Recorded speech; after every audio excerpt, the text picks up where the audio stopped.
You ask Tiger to solve. This deals with linear equations with one unknown.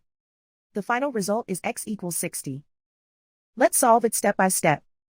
Simplify the expression. Group like terms.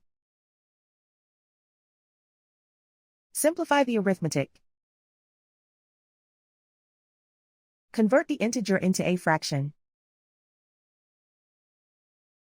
Combine the fractions. Combine the numerators. Group all constants on the right side of the equation. Subtract 22 from both sides. Simplify the arithmetic.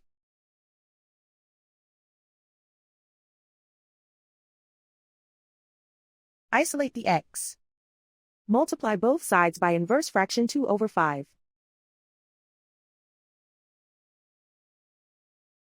Group like terms. Multiply the coefficients. Simplify the fraction. Multiply the fractions. Simplify the arithmetic.